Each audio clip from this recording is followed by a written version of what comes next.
രാവണീശ്വരം മാക്കി ശ്രീ വിഷ്ണു ദേവസ്ഥാനം ഒറ്റക്കോല മഹോത്സവത്തിന് ഭക്തിയുടെ നിറവിൽ സമാപനം. വിഷ്ണുമൂർത്തിയുടെ അഗ്നിപ്രവേശനം ദർശിക്കാൻ നിരവധി ഭക്തരാണ് ക്ഷേത്രത്തിൽ എത്തിയത്.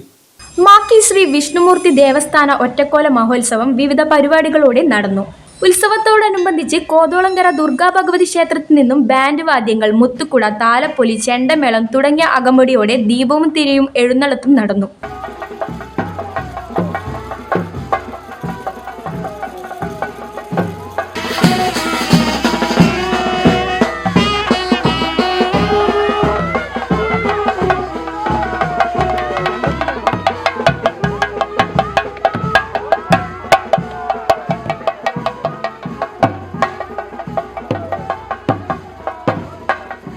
തുടർന്ന് ക്ഷേത്രത്തിൽ വിഷ്ണുമൂർത്തിയുടെ തോറ്റവും മേലേരി തീകൊളുത്തൽ ചടങ്ങും നടന്നു.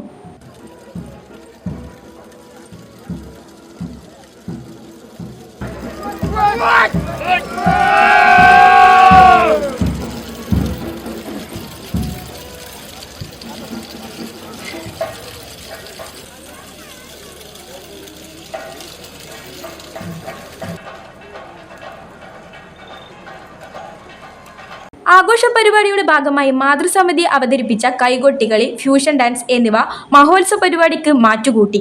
ചുരുക്കം കാസർഗോഡിന്റെ കനലാട്ട പരിപാടിയും വിഷ്ണുമൂർത്തിയുടെ കുളിച്ചോറ്റവും നടന്നു. ശനിയാഴ്ച പുലർച്ചെ വിഷ്ണുമൂർത്തിയുടെ അഗ്നിപ്രവേശനം നടന്നു.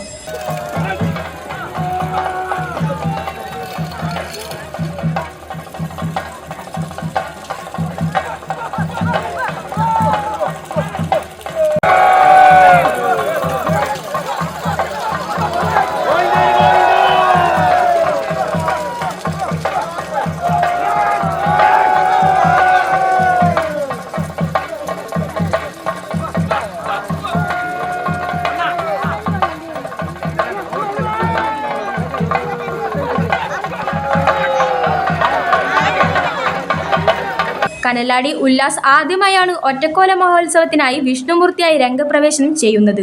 തുടർന്ന് വിഷ്ണുമൂർത്തിയുടെ മാരിക്കളത്തിലേക്കുള്ള പുറപ്പാടും കുളിയൻ തെയ്യത്തിന്റെ പുറപ്പാടും അന്നദാനവും നടന്നു. വിളക്കിൽ അരിയോടുകൂടി ഉത്സവത്തിന് സമാപനമായി.